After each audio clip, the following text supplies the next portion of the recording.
missões. Eu dei como tema no culto de hoje pela manhã, discípulos fracos.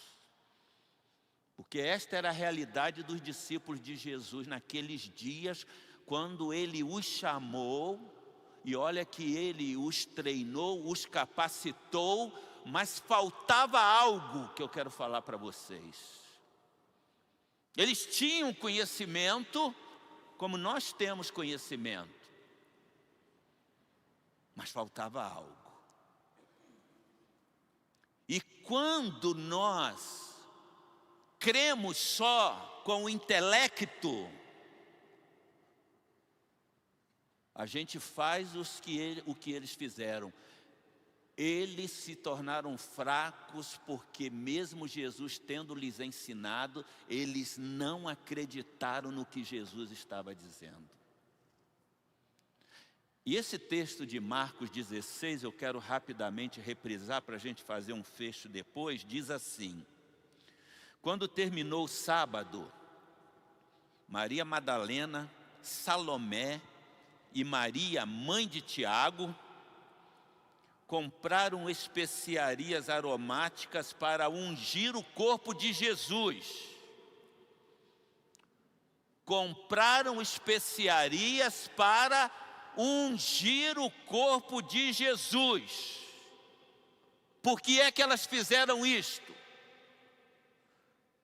Se Jesus havia dito que iria ressuscitar ao terceiro dia, por que é que elas compraram as especiarias e foram ungir o corpo de Jesus? Porque elas não acreditaram que Ele ressuscitaria. Andaram com Jesus, mas não acreditaram em Jesus.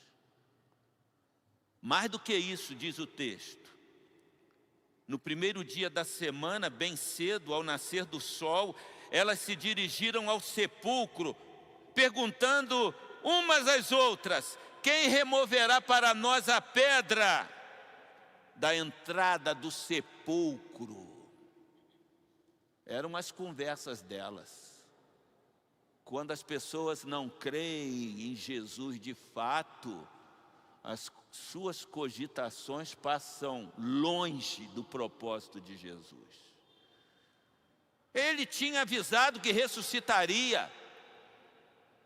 Nós às vezes só vemos Tomé como aquele que não creu, duvidou. Mas não foi só Tomé, não, todos eles não acreditaram. O texto continua e diz: mas quando foram verificar lá no sepulcro, viram que a pedra, que era muito grande, havia sido removida. Uma pedra muito grande havia sido removida. Não era para elas caírem em si e concluírem: gente, ele disse que ressuscitaria. Não, elas continuaram não acreditando. O texto diz mais: entrando no sepulcro, viram um jovem vestido de roupas brancas, assentados à direita, e ficaram amedrontadas. Elas viram um anjo lá no sepulcro, e nem assim elas caíram em si para concluírem que Jesus de fato havia ressuscitado. Ficaram com medo. O anjo disse: não tenham medo, disse ele. Vocês estão procurando Jesus, o Nazareno, que foi crucificado. Ele ressuscitou. Ele ressuscitou. Elas ouviram agora do anjo: ele ressuscitou, não está aqui. Veja o lugar onde o haviam posto. Elas viram, mas não acreditaram. E o anjo diz: vão, digam aos discípulos dele e a Pedro E a Pedro, porque Pedro estava caidão, havia negado Jesus, estava para baixo. O anjo diz para Pedro, ele ressuscitou, ele ressuscitou. Diga que ele está indo adiante de vocês para a Galileia. Porque antes dele morrer, ele disse aos seus discípulos, eu vou morrer, eu vou ressuscitar, vocês vão para a Galileia e lá vocês me encontrarão. E agora o anjo, vendo que eles não tinham obedecido, diz, diga que ele vai adiante de vocês para a Galileia, lá vocês o verão como ele lhes disse. Tremendo e assustadas, as mulheres saíram e fugiram do sepulcro. Mulheres que andaram com Jesus. Está aqui o nome delas. Logo no início, Maria Madalena, Salomé e Maria, mãe de Tiago. O texto diz que elas foram tomadas de um pânico. Ficaram com medo, tremendo, assustadas. As mulheres saíram e fugiram do sepulcro e não disseram nada para ninguém. Não disseram nada para ninguém. É o que o diabo tem feito com a igreja nos dias de hoje. Jesus disse, vocês vão em meu nome, digam para as pessoas. Mas a igreja não diz nada para ninguém. Ou com medo, tomado por pânico, por susto.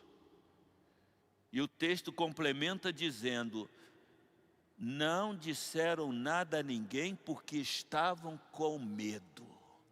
Estavam amedrontadas, ou com medo das autoridades, ou com medo de alguma coisa, mas o fato é que elas se calaram.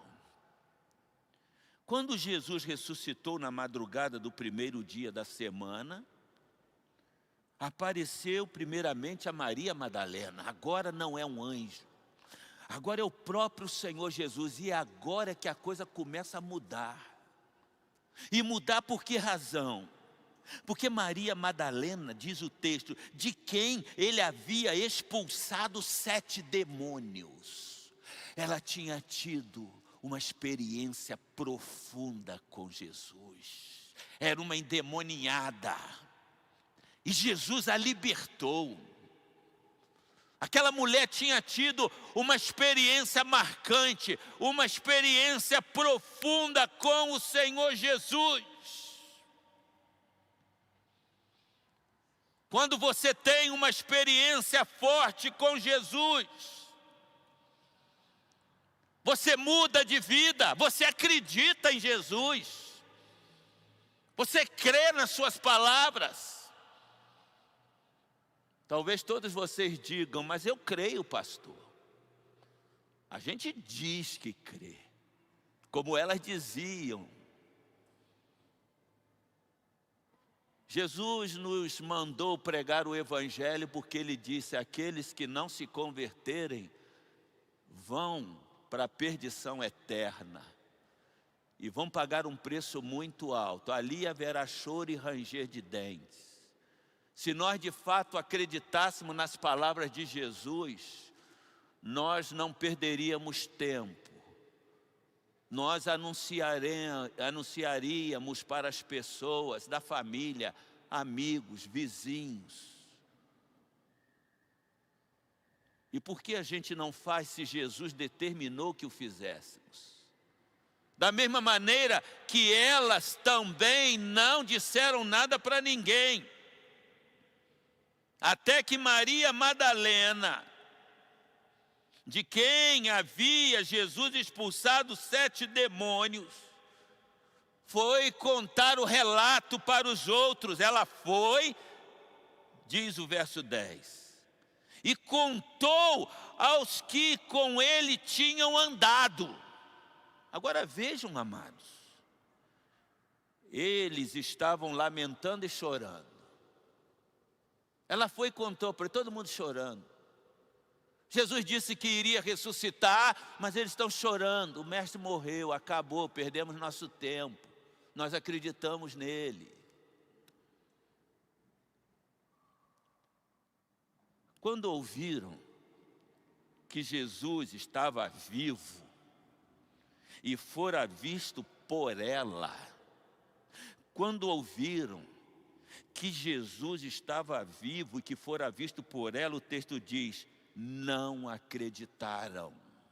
Não acreditaram. Se você for um crente como esses discípulos fracos,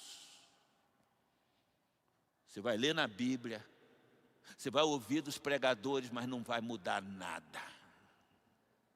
É preciso uma experiência profunda, uma experiência íntima com Jesus. Depois, Jesus apareceu noutra forma a dois deles. Alguns comentaristas dizem possivelmente aqueles dois do caminho de Emaús, em outra forma, por isso eles não o conheceram. Jesus apareceu a dois deles noutra forma, estando eles a caminho do campo. Eles voltaram, relataram aos outros, mas também nestes eles não creram. Eles não acreditaram. Se eles que andaram com Jesus não acreditaram, imagina os crentes do século 21. Por isso eu preguei na última mensagem aqui à noite. Acreditar é uma coisa, ter fé é outra coisa. Ter fé é se lançar de corpo e alma na obra que o Senhor nos determinou que fizéssemos. Acreditar, você pode acreditar ou não no que eu estou dizendo, como pode acreditar ou não em Jesus. Nem estes creram. Mais tarde, Jesus apareceu aos 11, enquanto eles comiam, censurou-lhes a incredulidade e a dureza de coração, porque não acreditaram nos que o tinham visto depois de ressurreto. Ele os repreendeu e disse-lhes: Jesus ficou entristecido com a dureza de coração deles. Vocês não acreditaram no que eu disse e nem nos que disseram para vocês. Mas é interessante que Jesus vai dizer no verso 15 assim: vão pelo mundo e preguem o Evangelho. Vão pelo mundo e preguem o Evangelho a todas as pessoas, a todas as pessoas, a todas as pessoas. Vão pelo mundo, preguem o Evangelho a todas as pessoas. Quem crer e for batizado será salvo. Quem crê, qualquer que crê e for batizado será salvo, mas quem não crê será condenado. Esta é a missão que Ele nos entregou. Por isto, eu dei como tema para esta mensagem: esta missão exige poder, amados. Para realizar esta missão, a gente não vai conseguir sem o poder de Deus. Não adianta saber. Não adianta saber. Abra a tua Bíblia lá em Lucas capítulo 24. Lucas no capítulo 24. Olha o que diz a partir do versículo 44. Agora Jesus ressuscitado, e disse-lhes, foi isso que eu lhes falei, enquanto ainda estava com vocês. Foi isso que eu lhes falei enquanto estava com vocês. Era necessário que se cumprisse tudo o que a meu respeito está escrito na lei de Moisés, nos profetas, nos salmos. Era necessário que se cumprisse tudo o que está nas Escrituras. Por isso fui maltratado, morto, mas ressuscitei dentre os mortos. Quando eles ouvem isso, o texto diz assim: então lhes abriu o entendimento. Até então, o entendimento deles estava fechado. Eles ouviam de Jesus, eles sabiam, mas não desceu ao coração. E esse texto aqui, no início deste capítulo, está o encontro de Jesus com os 2 de Emaús, que vocês conhecem muito bem, e que após ouvir a exposição bíblica de Jesus, diz o texto, que um fala para o outro: porventura não queimava em nós o coração quando ele falava conosco pelo caminho? Tem que queimar o teu coração. E quem faz queimar o teu coração é o Espírito Santo de Deus. Só o Espírito Santo vai fazer queimar o seu coração. E aí o teu entendimento vai se abrir para você entender. As pessoas que estão morrendo sem Cristo estão indo para a perdição eterna. E Jesus me salvou para que eu seja um porta-voz da parte dele, para que outros sejam alcançados, para que outros sejam salvos. Mas o texto prossegue e diz assim: ele lhes disse, Jesus, ele lhes disse: está escrito que o Cristo haveria de sofrer, ressuscitar dos mortos ao terceiro dia, e que em seu nome seria pregado o arrependimento para perdão dos pecados a todas as nações, começando por Jerusalém. Está escrito isto. Vocês sabem disto. O verso 48 vai confirmar dizendo: vocês são testemunhas dessas coisas. Vocês viram tudo isso que eu sofri, tudo que eu padeci, vocês testemunharam. Mas ele diz assim: eu lhes envio a promessa de meu Pai. Vocês sabem dessas coisas, mas vocês não podem ir do jeito que vocês estão, apenas tendo conhecimento intelectual. Vocês precisam de algo mais, de um poder sobrenatural, que vai além do poder da capacidade humana. Vocês sabem dessas coisas como nós sabemos. E por que não obedecemos? O segredo está aqui.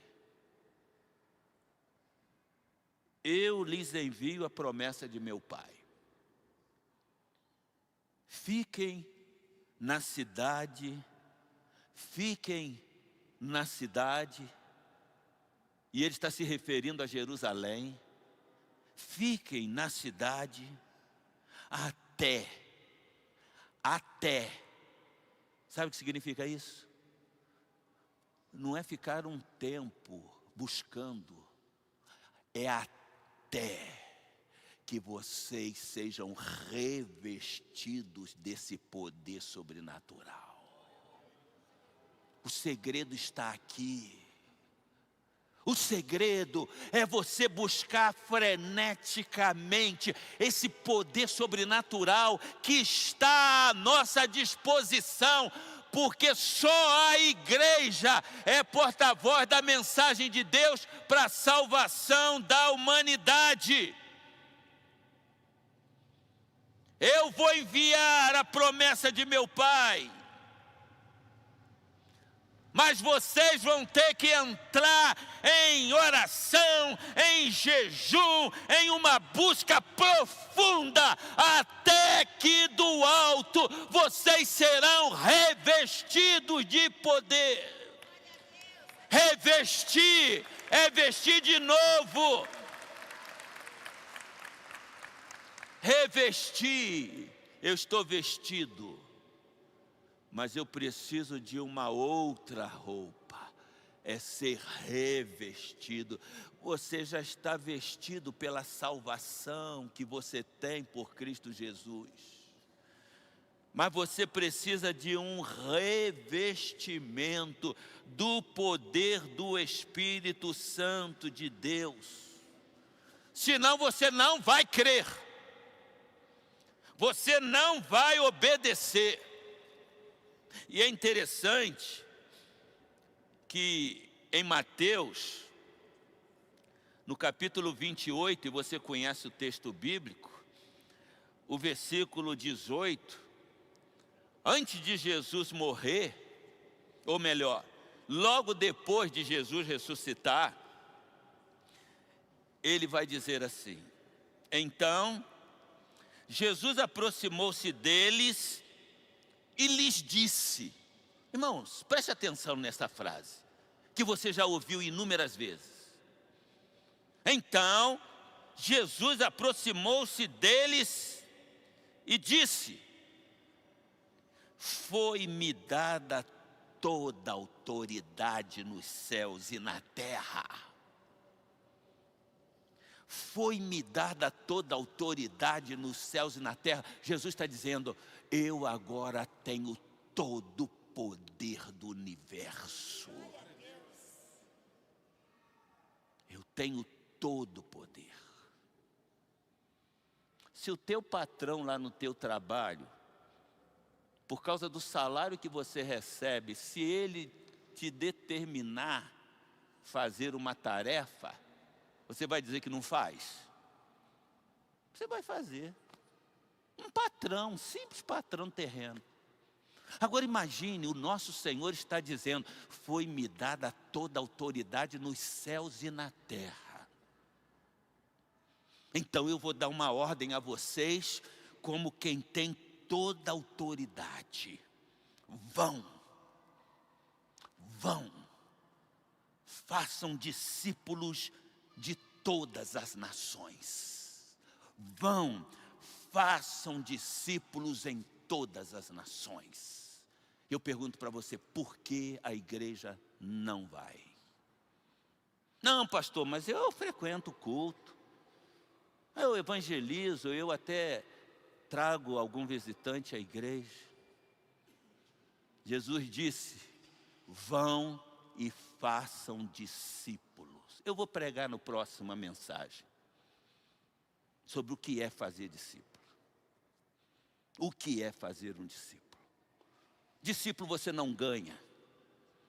Discípulo não nasce pronto. Discípulo tem que ser feito. E eu quero terminar com um dos textos que talvez seja dos mais conhecidos. Atos dos Apóstolos, capítulo 1, o versículo 8.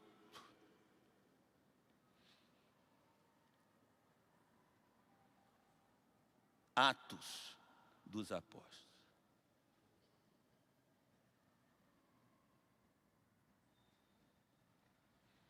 E recebereis poder ao descer sobre vós, estou falando de cor porque é Atos 1:881.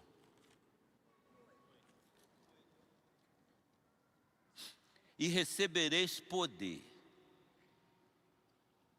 E recebereis poder ao descer sobre vós o Espírito Santo. E ser-me-eis testemunhas. Qual a conclusão que a gente chega? Ou a gente tem que ser testemunha de Jesus, ou o Espírito Santo não desceu sobre a gente. Não há outra opção. Recebereis poder ao descer sobre vós o Espírito Santo. Muitas pessoas querem ter o poder do Espírito Santo para ter revelação, para desvendar mistérios, para fazer muitas coisas. Mas o principal propósito do Espírito Santo na nossa vida é este: recebereis o poder do Espírito Santo, que há de vir sobre vós, e vocês serão minhas testemunhas. Vocês vão sair pelo mundo afora. A igreja daquele primeiro século não quis sair, não. Quis ficar em Jerusalém. Aí você lê Atos 8, verso 1. Aqui é 1:8. Atos 8, o verso 1. A igreja não saiu, sabe o que aconteceu? O Senhor permitiu que houvesse uma grande perseguição contra a igreja. Aí diz o texto de Lucas, capítulo 8, verso 1. Lucas, que eu digo porque escreveu o livro de Atos também. Os que foram dispersos iam por toda parte anunciando a palavra. Os que foram dispersos iam por toda parte anunciando a palavra. Nós não podemos experimentar uma perseguição para irmos cumprir o ID de Jesus. Enquanto temos tempo, enquanto temos oportunidade, nós precisamos pedir a Deus que nos encha do seu Espírito, que nos revista do seu Espírito, que nos unja pelo seu Espírito, para que a gente possa testemunhar que Jesus ressuscitou dentre os mortos, que Ele está vivo e que em breve Ele voltará. Este é o grande anseio da igreja. Este é o grande anseio da igreja. Ele voltará. Mas Ele quer salvar mais gente. Ele quer salvar mais gente. Você é um porta-voz da parte de Deus. Isso é um privilégio. Que Deus nos abençoe. Amém. Agora glorifique com vontade o nome do Senhor.